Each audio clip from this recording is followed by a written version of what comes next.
आज हम लोग इस क्लास में नॉर्मल फॉर्म या कैनोनिकल फॉर्म के बारे में पढ़ेंगे। और पिछले क्लास में पिछले 2 लेक्चर में हम लोग रैंक ऑफ मैट्रिक्स का डिफिनीसन पढ़े थे, उस पर क्वेश्चन सोल्व किए थे। उसके एक फॉर्म एक्लॉन फॉर्म के बारे में हम लोग पढ़े थे। आज नॉर्मल फॉर्म और कैनोनिकल फॉर्म के बारे में हम लोग स्टडी करेंगे। नॉर्मल फॉर्म होता क्या है, पहले इसके बारे में हम लोग डिस्कस करेंगे। जैसे मैंने कोई एक मैट्रिक्स चूज किया, ध्यान से देखिए। मान लीजिए कि मैंने एक चूज किया एक मैट्रिक्स 4x4 का, ऐसे आपको रेक्टेंगुलर भी मैं लेकर दिखा दूंगा। 4x4 का मैंने एक मैट्रिक्स चूज किया। अब होना क्या चाहिए कि जो लीडिंग एलिमेंट है, अब इसका नॉन जीरो जो मान लीजिए कि फर्स्ट रो की बात करें तो नॉन जीरो जो एलिमेंट आना चाहिए वो क्या होना चाहिए, वो 1। फर्स्ट एलिमेंट जो है 1। अब इसके बाद का सारा एलिमेंट क्या होना चाहिए, इसके बाद का सारा एलिमेंट 0। अब उसमें क्या होता था एक्लॉन फॉर्म में कि इसके बाद क्या है, 1 के बाद क्या है उससे कोई मतलब नहीं है, लेकिन इसमें क्या है कि ये 0 होना चाहिए। और इसमें क्या है, इस फॉर्म में रो और कॉलम दोनों ऑपरेशन लगेंगे, जबकि पिछला जो फॉर्म मैंने बताया था एक्लॉन फॉर्म, उसमें सिर्फ रो ऑपरेशन लगते थे। इसमें क्या है कि एलिमेंट्री ट्रांसफॉर्मेशन जो ईटी है, रो कॉलम ऑपरेशन दोनों लगेंगे। कैसे लगेंगे उसको हम बताएंगे। अब क्या है जी, इसके नीचे वाला सारा 0 होना चाहिए। क्लियर है। अब क्या हो, 0 के बाद वाला क्या जी, अब सेकेंड रो का 0 के बाद जो फर्स्ट जो नॉन जीरो जो एलिमेंट मिलने वाला है वो 1 होना चाहिए। अब उसके बाद क्या है, क्लियर, ये क्या हो गया है 0 0। फिर ये 1 के नीचे वाला क्या होना चाहिए, 0 0। थर्ड रो की बात करेंगे तो फर्स्ट नॉन जीरो जो एलिमेंट मिलना चाहिए, इसको 0 0 के बाद ये क्या होना चाहिए, ये 0 0 के बाद ये 1 होना चाहिए।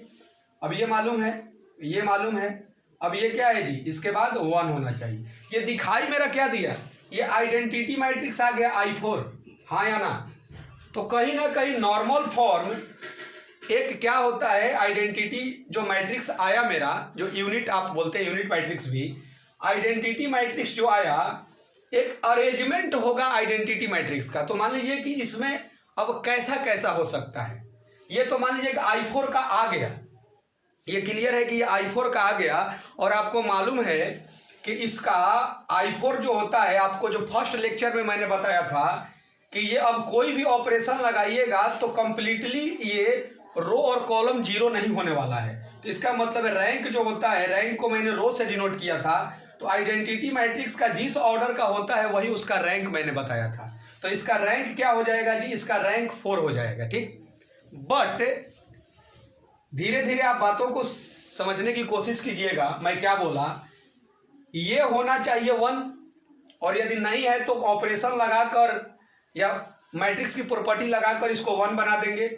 अब इसके बाद का सारा एलिमेंट क्या होना चाहिए, 0, और इसके नीचे का भी सारा 0।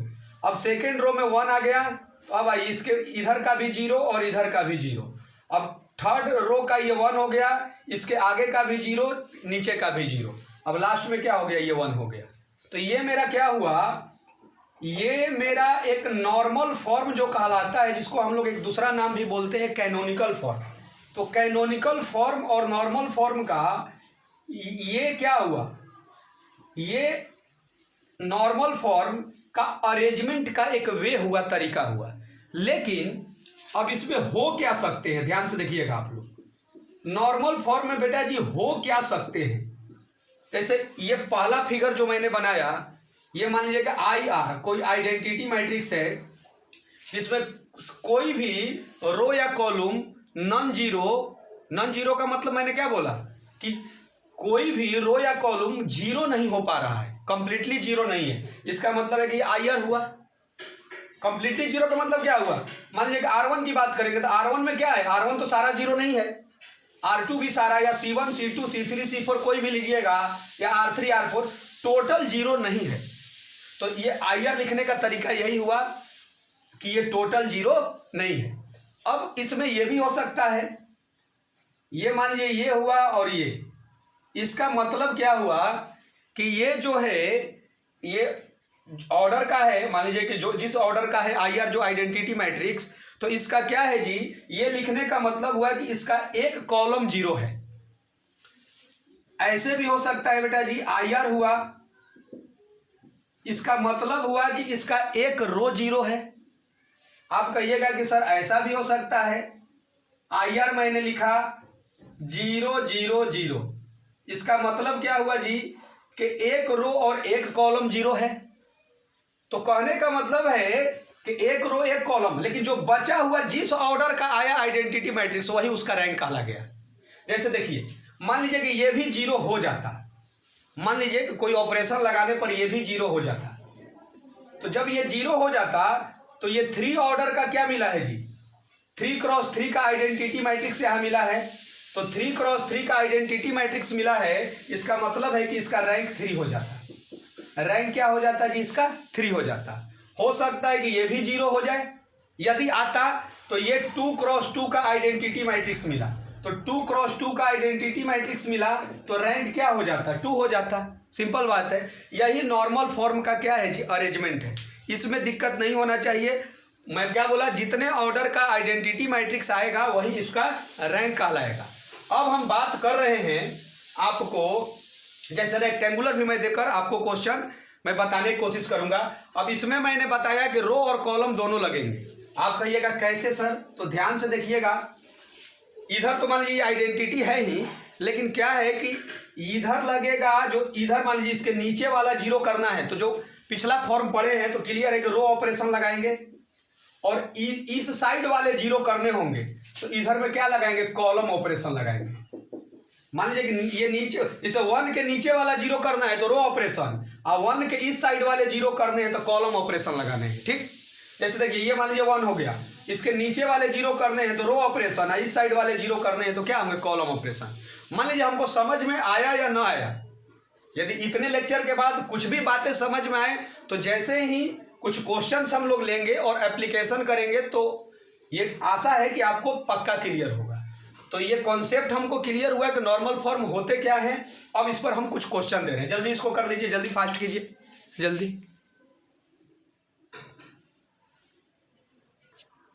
देखिए स्टूडेंट्स, अब मैंने ये क्वेश्चन दे दिया R1 R2 R3 C1 C2 C3 C4, तो ये क्या हो गया मेरा 3x4 का, मैंने रेक्टेंगुलर ही आपको दिया।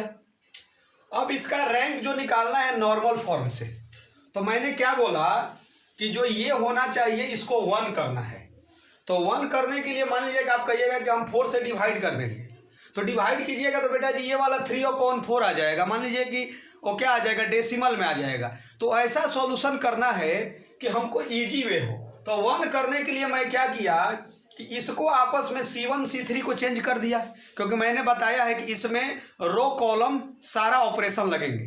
तो मैंने क्या किया कि C1 और C3 को इंटरचेंज कर दिया। तो यदि हम लोगों ने C1 और C3 को बेटा जी इंटरचेंज किया तो इसका मतलब है C2 से कोई मतलब नहीं, C4 से कोई मतलब नहीं। हमने क्या किया है जी, C1 और C2, तो ये हो गया 1 4 0, C1 और C3 मैंने चेंज किया है तो 1 4 0, और ये क्या हो गया जी 4 6 2। अब जो मेरा नीड था ये तो 1 आ गया। अब मेरी जरूरत क्या है, इधर वाला ये 0 होना चाहिए और ये वाला 0 होना चाहिए। इधर वाला 0 करने के लिए क्या करेंगे, रो ऑपरेशन, और इधर वाला 0 करने के लिए कॉलम ऑपरेशन का यूज करेंगे। यहां तक तो किसी को दिक्कत नहीं है, तो जल्दी इतना कर लीजिए, फास्ट कीजिए, उसके बाद हम लगा रहे हैं ऑपरेशन जल्दी। चलिए इसको अब 0 करना है तो क्या करेंगे, ये वाला तो 0 है ही, केवल इसको करना है 1 के नीचे वाला 0 और इधर, तो पहले दोनों साथ नहीं, पहले रो ऑपरेशन लगाते हैं फिर इसको करना होगा, तो कॉलम लगाकर हम करेंगे। तो मान लीजिए कि R2 के जगह पर हम लोग लिख सकते हैं क्या, R2 - 4R1। तो R2 के जगह पर जैसे ही R2 - मैंने 4R1 लिखा तो ये क्लियर हो गया कि ये वाला तो क्या हो गया, 0 0 हो गया। तो R2 के जगह पर लिखना है तो R1 और R3 से कोई मतलब नहीं है, ये हो गया मेरा 2 4 3। R2 के जगह पर मैंने लिखा है तो इससे कोई मतलब नहीं है, 0 1 2 1। तो R2 के जगह पर R2 - 4R1, तो मान लीजिए कि इसमें 4 से मल्टीप्लिकेशन किए तो 4 2 जा कितना हुआ जी 8, और -8 और 3 कितना हुआ, चेक करते जाइएगा, प्लस माइनस -5 हुआ, तो ये -16 हुआ, तो ये कितना हुआ जी -10 हुआ, ये कितना हुआ जी -12 हुआ, तो ये कितना हुआ -5 हुआ। ये मेरा हो गया। अब मेरा काम क्या है, इसको जीरो करना है। इसको जीरो करने के लिए कॉलम ऑपरेशन लगाएंगे। साथ साथ आप लोग कॉपी पर लिखते जाइए, जल्दी इतना कर लीजिए, जल्दी फास्ट कीजिए, जल्दी जल्दी कीजिए आप लोग। चलिए हम लोग इतना तो कर चुके होंगे। अब देखिए इसको जीरो करना है, तो इसको जीरो करने से पहले एक थोड़ा सा हमको जब दिखाई देता है तो कोई चीज़, इसको क्या करते हैं कि -5 से डिवाइड कर देते हैं तो थोड़ा सा छोटा हो जाएगा। तो मान लीजिए R2 में ईजी होने के लिए, नहीं तो आप करिएगा तो कोई दिक्कत नहीं है। मान लीजिए इसको जीरो करने के लिए कॉलम ऑपरेशन आगे लगाना है, लेकिन फिर भी दिखाई दे रहा है तो एक स्टेप जरूर छोटा कर लीजिए इसको। मान लीजिए कि R2 के जगह पर मैंने लिख दिया इतना R2, तो मेरे को ये क्या मिल गया, थोड़ा सा छोटा हो जाएगा। छोटा होने का मतलब है 1 2 4 3 बेटा जी, और ये कितना हो गया 0 1 2 1, और नीचे भी है। देखिए कोई दिखाई देता है तो कर देना चाहिए। देखिए ये दोनों एक ही जैसा दिखाई देने लगा, तो बाद की बातें हम लोग करेंगे। अब तो ये नीचे वाला कंप्लीटली जीरो हो जाएगा, तो उससे मतलब नहीं है, बाद में करेंगे। ये थोड़ा सा क्या हुआ कि ये डिफिकल्ट आ रहा था, ये सिंपल आ गया। अब हम लोग क्या करेंगे, अब हमको क्या है, इसको जीरो करना है, क्योंकि वर्किंग रूल क्या है, ये 1 के नीचे वाला जीरो और 1 के इधर वाला जीरो जो इस साइड है। तो इसको जीरो करने के लिए मैंने क्या बताया था, इधर वाले में क्या करेंगे, रो ऑपरेशन, और इसमें कॉलम ऑपरेशन लगाएंगे। तो अब कॉलम में क्या क्या दिखाई दे रहा है, तो हम इसको इरेज कर दे रहे हैं। इधर वाला तो हम लोग कर चुके हैं, तो आप लोग बताइए और आप लोगों के हेल्प से हम लोग काम करेंगे। कॉलम ऑपरेशन में क्या दिखाई दे रहा है, C2, अब C1 का यूज करना है हमको, तो C2 के जगह पर कितना लिख सकते हैं बोलिए, C2 के जगह पर C2 - 2 C1, तो ये वाला जीरो हो गया। C3 के जगह पर C3 - 4 C1, ये वाला जीरो हो गया। C4 के जगह पर C4 - 4 C1, क्योंकि C1 अरेंज हो चुका है, तो C1 का यूज हम लोग करेंगे। तो इतना करने से क्या हुआ कि ये वाला सारा जीरो हो गया। तो जैसे ही ये वाला जीरो हो गया, देखिए ये तो पहले से 0 0 था, और ये वाला भी जीरो हो गया। तो ये वाला जब जीरो हो गया, तो अब आप, ये वाला क्या था जी, तो मैंने क्या किया, C2 में 2 C1, तो इसमें 2 से कीजिएगा तो क्या है जी, ये C2 है, और C1 में 2 से तो कोई तो अंतर आएगा नहीं, ये 1 हो गया। अब आइए C2 और इसमें क्या कीजिएगा C1, तो इसमें भी क्या होगा, C2 वाला कर रहे हैं ना, C2, ये C2 है, और इसमें कीजिएगा तो कोई अंतर नहीं आया। अब ध्यान दीजिए आप लोग, C3 है, तो ऊपर तो कर दिए, C3 में 4 C1 ये हो गया। इसमें करेंगे 0 से, तो ये 2 हो गया, और ये 0 से 2 हो गया। इसमें क्या है जी, ये उल्टा लिखे है, देखिए C4 वाला कितना होगा, C4 वाला कितना होगा जी, 3 होगा। ध्यान से देखिए, ये 3 है, तो C4 वाला में कितना होगा, C4 - 3 C1, तो 3 में से 3 गया, तो ये तो 0 हो गया। अब क्या है जी, ये तो क्या हो गया, मेरा 1 हो गया, और ये मेरा 1 हो गया। आप चेक कर लीजिए, कहीं भी गलत नहीं होना चाहिए। तो अब देखिए, तो 1 के नीचे भी 0 और इधर भी 0 हो गया, इसमें कोई दिक्कत नहीं। अब सेकेंड रो में वर्किंग रूल क्या है, इसके आगे वाला तो 1 है, लेकिन अब नीचे वाला भी 0 होना चाहिए और इधर वाला भी 0 होना चाहिए। तो इतना कर लीजिए, उसके बाद का हम प्रोसेस कर रहे हैं। जल्दी कीजिए आप लोग, जल्दी फास्ट। चलिए, तो ये मेरा कितना आया, ये 1 के नीचे वाला 0 हो गया, और ये भी 0 हो गया। अब आइए, अब ये तो अरेंज हो गया, इस 1 के नीचे वाला 0 चाहिए, तो नीचे वाला 0 चाहिए, तो हम लोग क्या लगाते हैं, रो ऑपरेशन। तो जैसे ही मैंने क्या किया, R3 के जगह पर R3 - R2 किया, तो नीचे वाला 0 आ गया। और सबसे मजेदार बात क्या हुआ कि सारा 0 आ गया। ध्यान से देखिएगा, 1 0 0 0 ये था, 0 0, ये 1 2 1 था, तो ये क्या हो गया जी, 0 0 0 हो गया। ये ध्यान दीजिए, तो 1 के नीचे वाला 0 हो गया। अब इसके राइट साइड वाला ये 0 होना चाहिए, और इसको 0 होने के लिए कॉलम ऑपरेशन लगाते हैं। इधर वाला क्या बताए थे, रो, और इधर वाला कॉलम। तो जल्दी इतना कर लीजिए, जल्दी फास्ट कीजिए, जल्दी फास्ट कीजिए आप लोग। देखिए तो बेटा जी, अब इसको 0 करना है, तो क्या करेंगे, C2 तो अरेंज हो चुका है, देखिए C2 वाला ये अरेंज हो चुका है, और इधर भी, तो C2 का यूज करेंगे। तो बताए हैं कि नीचे 0 करने के लिए रो, और इधर 0 करने के लिए कॉलम। तो अब C3 और C4 में ऐसे जो है, ये वाला 0 0 होना चाहिए। तो जैसे ही C3 के जगह पर हम लिख सकते हैं क्या, इसका यूज करना है C2 का, तो C3 के जगह पर लिख सकते हैं क्या, C3 - 2 C2। और जैसे ही C4 के जगह पर लिख सकते हैं C4 - C2, तो C4 - C2। तो जैसे ही 1 में से 1 गया ये 0 हो गया, सिंपल है। तो ए मेरा मैट्रिक्स क्या मिला, आराम से आइए, 1 0 0 0। ये वाला कितना मिला जी, 0 0। ये कितना मिला, 1 है, इसके नीचे वाला 0 है और ये भी 0 आ गया, देख लीजिए। अब ये क्या है जी, ये सब तो मालूम है। अब ध्यान दीजिए, मैंने क्या बताया है कि जिस ऑर्डर का आइडेंटिटी मैट्रिक्स मिला वही ये नॉर्मल फॉर्म का अरेंजमेंट है।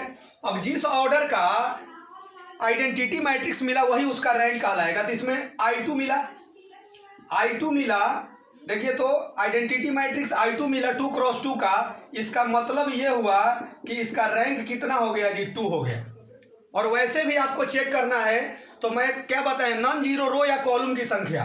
तो देखिए तो इसमें 2 कंप्लीटली जीरो आ रहा है, C3 और C4। तो इसका मतलब है कि 2 कॉलम ऐसा है जो कंप्लीटली जीरो नहीं आ रहा है, तो रैंक 0 रैंक 2 हो गया, दिक्कत तो नहीं है। यदि ऐसे आइए रो की संख्या में आइए, तो एक रो ऐसा आ रहा है जो कंप्लीटली जीरो आ रहा है, इसका मतलब है कि 2 रो क्या है कि ये जीरो नहीं आ रहा है। देखिए तो कंप्लीटली जीरो तो नहीं आ रहा है, देखिए इसमें तो 1 है ही, तो 2 रो मान लीजिए बच गया, तो फिर 2 रो भी बच गया तो रैंक 2 हो गया। अब कॉलम के अनुसार भी चलिएगा तो 2 कॉलम भी बच गया तो क्या हो गया, रैंक 2 हो गया। तो नॉन जीरो रो या कॉलम की संख्या हम लोग बताते हैं। तो ये नॉर्मल फॉर्म पर मैंने एक एग्जाम्पल दिया। अब नेक्स्ट एग्जाम्पल आपको दे रहे हैं, जल्दी कीजिए। देखिए बेटा जी, ये क्या है जी, 4 क्रॉस 4 का एक मैट्रिक्स है और इसको नॉर्मल फॉर्म या कैनोनिकल फॉर्म से हमको इसको पहले अरेंज करना है और आफ्टर अरेंजमेंट के बाद इसको रैंक बताना है। तो पहला क्या चाहिए, ये 1 चाहिए, तो 1 है ही। अब इसके नीचे वाला क्या चाहिए, इसके नीचे वाला सारा 0 चाहिए, इधर वाला इसके राइट साइड वाले भी 0 चाहिए। तो पहले तो राइट साइड वाले दोनों एक साथ हम लोग ही करेंगे।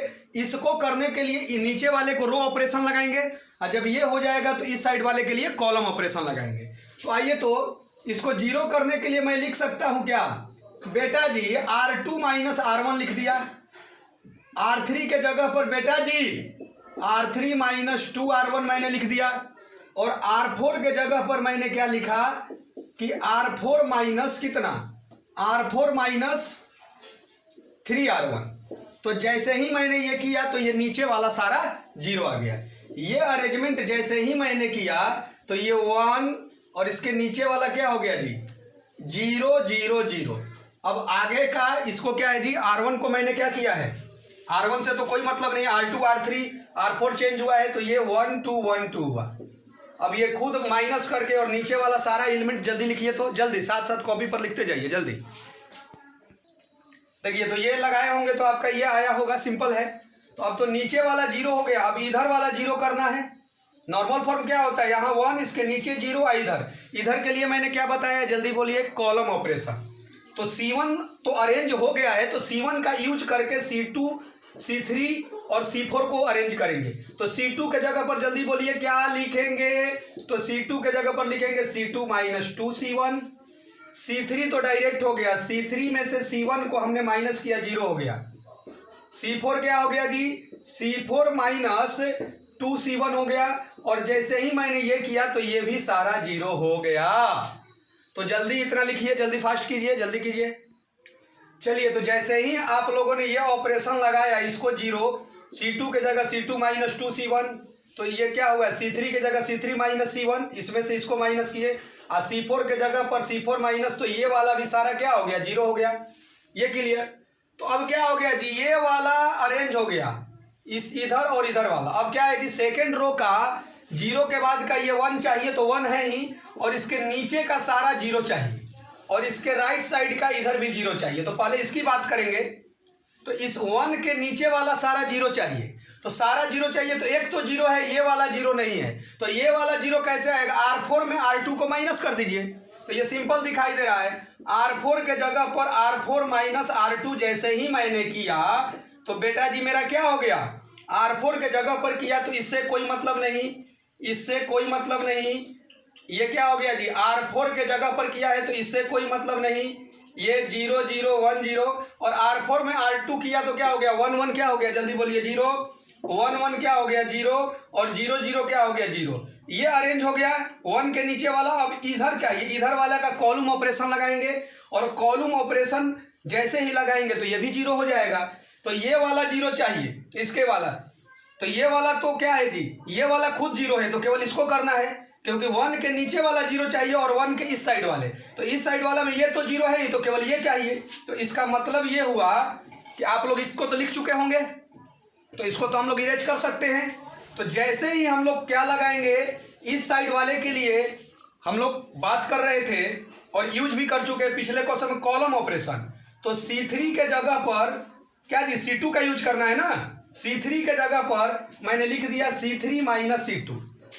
तो C3 के जगह पर जैसे ही मैंने C3 माइनस C2 लिखा तो मेरा क्या हो गया जी, ये तो क्या था, C1 से कोई मतलब नहीं, C1 ये इधर वाला है और उस साइड वाला भी लिख दिया R1।